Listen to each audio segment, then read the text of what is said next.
Olá, colega. Circula por aí o ditado de que o que não se mede não pode ser gerenciado. E muitos interpretam isso da seguinte maneira: se a gente está medindo, então estamos gerenciando. E aí que está o erro. É perfeitamente possível usar indicadores e não estar exercendo a verdadeira gestão. Neste vídeo eu vou comentar sobre aqueles que, na minha opinião, são os 7 piores erros na questão de usar números como forma de medir o desempenho de um sistema de negócios. Se você é um gerente ou alto executivo, sugiro que use essa lista como um teste de sanidade de como sua empresa usa os indicadores de desempenho. Já lhe adianto que vai ser difícil escapar ileso desse check-up. Primeiro erro, só analisar números. Deming já alertava que os principais números de um negócio são desconhecidos e inconhecíveis. Por exemplo, quantas vendas estamos perdendo devido a clientes insatisfeitos ou por falta de inovação? Mas muitos reduzem a gestão à simples verificação de resultados numéricos, mais ou menos como quem controla o placar de um jogo. Isso é o que eu chamo de gestão simplória. Até um chimpanzé seria capaz de detectar se o número subiu ou baixou. Além disso, administrar com base em apenas números é como dirigir um automóvel olhando só para o espelho retrovisor. Há certas questões vitais que apontam para o futuro e que são impossíveis ou muito difíceis de traduzir numericamente, como por exemplo: será que estamos realmente sintonizados com o que vai na cabeça dos clientes em seus diferentes segmentos? Será que a gente conhece profundamente os problemas e necessidades dos clientes? Quais são as melhores oportunidades do mercado nesse exato momento? Temos respostas atrativas para essas oportunidades, melhores do que os nossos concorrentes? O que é que nos está impedindo de crescer? Qual é o nosso problema central hoje? E muitas outras perguntas parecidas que não dá para traduzir em números.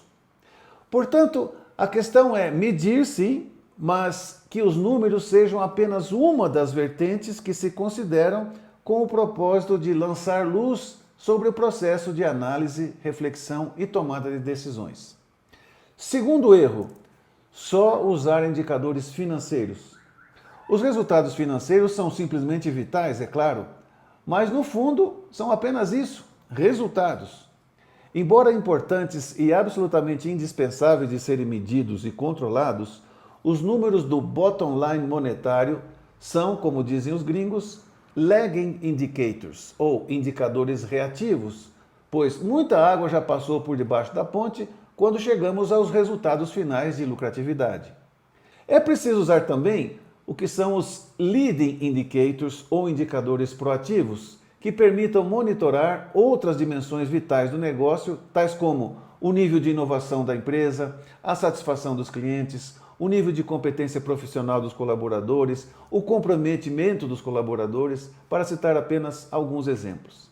Esse foi um importante recado de Kaplan e Norton no início dos anos 90, ao introduzir o conceito do BSC, Balanced Scorecard. Como já tratamos em outros vídeos do canal, entre eles o paradoxo da lucratividade, as empresas mais rentáveis do planeta são aquelas que, paradoxalmente, não pautam suas ações pelo lucro, mas sim em torno de um propósito central mais nobre, que é a missão, que vai além de simplesmente gerar dinheiro. E o conjunto de indicadores de desempenho deve refletir, em termos numéricos, esse enfoque mais amplo. Terceiro erro no uso de indicadores: usar indicadores de cumprimento de metas numéricas. A prática de administrar com base no cumprimento de metas pré-definidas está tão arraigada nas mentes da esmagadora maioria dos administradores que eu estou certo de que o que eu vou dizer aqui vai ser considerado um sacrilégio.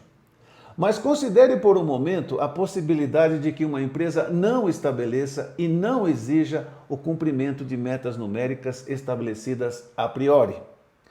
Note, porém, que isso não quer dizer que o desempenho não deva ser monitorado, ok? Bom, se deixarmos de impor o cumprimento de metas ao pessoal, 2 benefícios relevantes serão imediatamente assegurados. 1. a empresa fica livre da mediocridade, pois evita que a equipe respire aliviada e pare de se esforçar quando metas fáceis de atingir são conquistadas. E 2, a equipe fica livre de um pesado clima de frustração, mesmo após ter feito um excelente trabalho, quando metas irrealistas não são atingidas. A esta altura, alguém poderia argumentar, mas como assim? Trabalhar sem metas? Bem, não estabelecer metas numéricas não significa ausência de objetivos.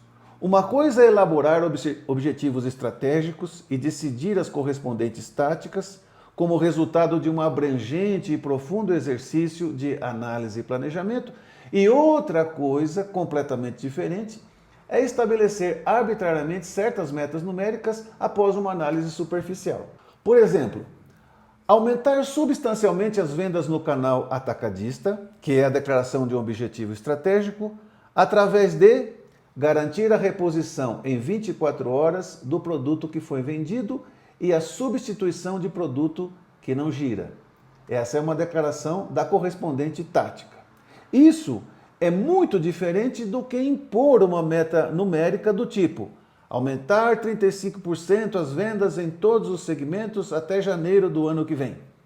O exemplo anterior, de estratégia e tática, serve para orientar e alinhar os esforços, enquanto que o segundo exemplo, a declaração da meta numérica, ao contrário, pode disparar esforços divergentes, acirrar conflitos e acumular frustrações. Ainda sobre esse ponto, um segundo questionamento poderia ser: mas sem metas, o pessoal vai ficar folgado. Essa objeção resulta de adotar lá no fundinho da mente duas premissas falsas a respeito das pessoas que as pessoas são naturalmente apáticas em relação ao trabalho e, portanto, precisam de um estímulo externo, e que a recompensa financeira é o melhor ou principal fator de motivação. Falta espaço aqui para elaborar mais sobre esses pontos já abordados em outros vídeos do canal. Veja, por exemplo, o vídeo O Paradigma da Indolência Humana. Mas o fato é que ambas estas premissas são falsas. A verdade é que planejamento, a boa gestão e a obtenção de resultados sustentáveis não têm absolutamente nada a ver com o estilo vigente de impor metas numéricas a priori e exigir seu cumprimento a posteriori. Quarto erro na gestão de indicadores: usar indicadores de eficiência local. Esse é um sintoma do que eu chamo o paradigma da fragmentação, que se fundamenta na premissa equivocada de que, se cada parte realiza a sua função, então o sistema como um todo vai estar operando em seu ponto ótimo. Aplicado à estrutura organizacional de uma empresa, esse paradigma implica dividi-la em áreas funcionais ou departamentos e, em seguida, definir objetivos para cada área. E assim por diante. Dentro de cada área, por exemplo, a produção, o procedimento é o mesmo, dividindo-a em sub-áreas, por exemplo, materiais, manufatura, engenharia de processos, qualidade, expedição, etc. Cada qual com seus respectivos indicadores locais ou específicos, por exemplo, nível de inventário, taxa de utilização de ativos, custo de produção, nível de qualidade do produto final. Isso leva a pelo menos dois efeitos negativos. Primeiro, as partes perdem a visão do fluxo global de trabalho que as integra. E segundo, os seus clientes, entre aspas, passam a ser os indicadores locais, ou seja, cada área agora se dedica a servir o cumprimento de seus objetivos departamentais isolados. E ao contrário da sonhada otimização no desempenho da empresa, o resultado inevitável será a geração de conflitos internos e a suboptimização do desempenho global da empresa. Por exemplo, o departamento de materiais reduz o estoque de certas matérias-primas para melhorar o seu indicador de inventário, mas ocorrem variações no mix da demanda e acabam causando paradas no departamento de produção por falta de materiais, o que prejudica a taxa de utilização de ativos e o custo unitário de manufatura. Outro exemplo, a engenharia de processos implementa ideias que aumentam a velocidade da linha de produção para reduzir o custo unitário de manufatura, mas isso deteriora o índice de qualidade do produto final. Enquanto tudo isso acontece, lá fora existem clientes insatisfeitos com o tempo de resposta e a disponibilidade do produto final. Indicadores que, curiosamente, não são de responsabilidade de nenhuma área específica e que, portanto, podem não estar sendo monitorados. Como consequência, a empresa perde oportunidades de venda e reduz sua participação no mercado. A saída para tais dilemas e incoerências consiste em identificar com clareza os processos empresariais que cruzam e integram as diferentes áreas e departamentos. E somente para esses processos, aí sim definir indicadores de desempenho, de resultados do processo. Isso imediatamente elimina a multiplicidade de esforços improdutivos de coleta de dados e elaboração de relatórios, além de subordinar as diferentes áreas ao fluxo horizontal de processos e promover o alinhamento dos esforços para dar melhor serviço ao cliente final. Erro número 5 no uso de indicadores: usar estatística que eu chamo estatística de elevador, isso é, sobe, baixa, sobe, baixa. Esse erro resulta de confundir dois tipos distintos de variação observada nos resultados.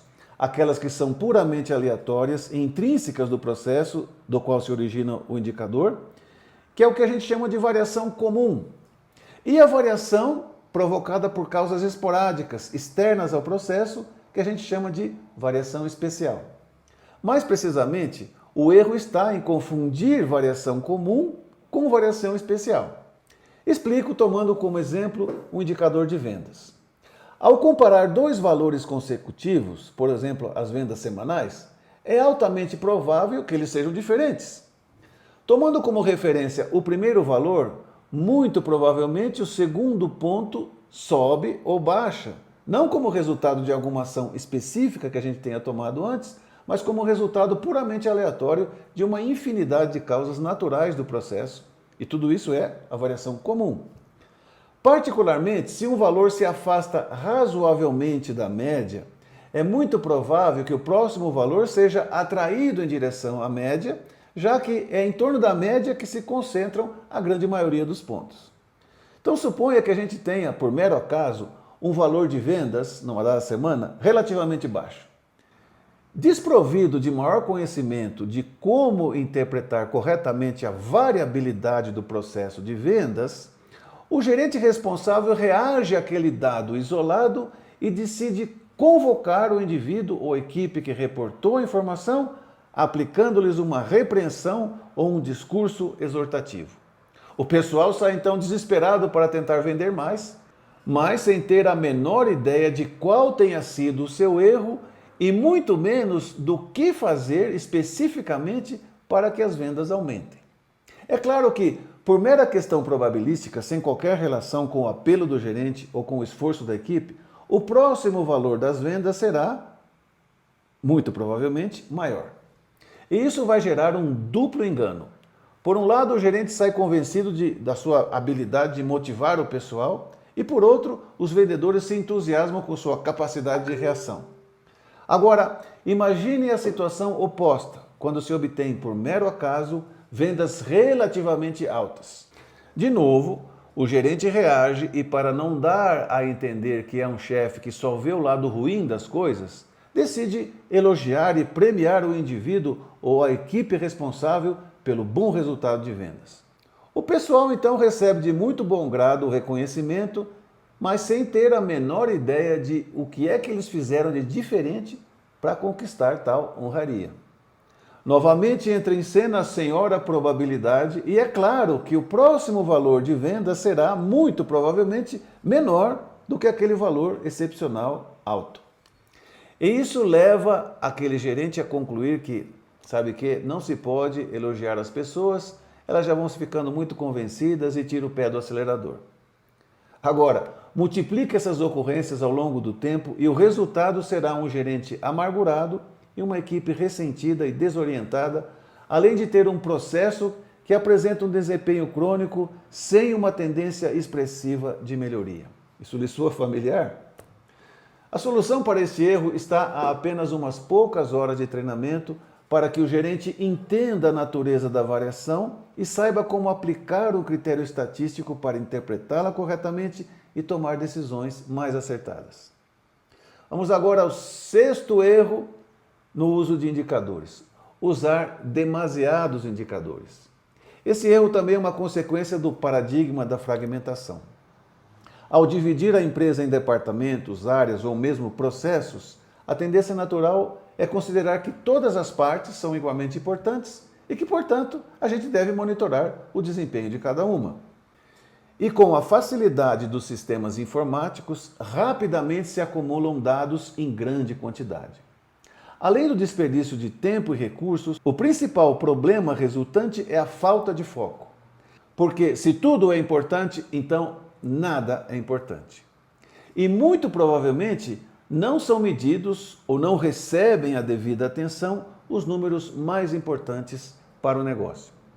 Como recomendação geral, uma unidade de negócios não deveria ter mais do que 10 indicadores globais de desempenho, cobrindo todos os resultados vitais da organização. Sétimo erro: sepultar indicadores. Na maioria dos casos que se vê por aí, os números que as pessoas precisam controlar, seja na operação, seja na gestão, estão enterrados em algum computador. Isso normalmente faz com que esses dados importantes não estejam prontamente disponíveis, mas uma certa distância das pessoas, seja no tempo ou no espaço. Em processos operacionais, é preciso trazer a informação-chave e colocá-la à vista do pessoal em seu próprio local de trabalho para que não tenha que deslocar-se ou desviar sua atenção da operação. E nos processos de gestão, é preciso colocar todos os resultados importantes simultaneamente à vista para permitir uma análise sistêmica. Apesar de que hoje em dia as telas ou monitores grandes possam proporcionar visibilidade e os tablets ofereçam portabilidade, a solução mais funcional e econômica para a questão da gestão à vista e controle visual ainda são os velhos e confiáveis painéis ou quadros de indicadores. É claro que esses painéis físicos vão dar mais trabalho que aqueles digitais, pois o trabalho de atualização da informação é frequentemente manual, mas em compensação, toda a informação relevante pode ser acessada com uma única mirada. Para finalizar, faço uma recomendação para cada um dos 7 erros apontados aqui. Contra o erro número 1, que é só analisar números, utilize também formas não numéricas de avaliação do desempenho, baseada em comportamentos, em critérios não numéricos. Contra o erro número 2, que é só usar indicadores financeiros, use um quadro balanceado de indicadores de desempenho, abrangendo todos os stakeholders ou partes interessadas no negócio. Contra o erro 3, usar indicadores de cumprimento de metas. Acompanhe indicadores de desempenho, sim, mas libere-se da mentalidade de cotas ou metas numéricas. Se um resultado é realmente importante, a meta é simplesmente obter o máximo possível no menor tempo possível. Contra o erro 4, que é usar indicadores de eficiência local, visualize todo o fluxo de valor ou cadeia de processos e defina indicadores que permitam monitorar resultados relevantes para os clientes finais desse fluxo e que também sirvam para orientar as partes a tomarem decisões corretas para benefício do fluxo global. Contra o erro 5, usar estatística de elevador, aprenda a interpretar estatisticamente a variação. Utilize técnicas simples para discernir entre variação comum e variação especial. Contra o erro 6, que é usar demasiados indicadores, identifique e mantenha o foco nos poucos indicadores vitais, deixando de lado os muitos indicadores triviais.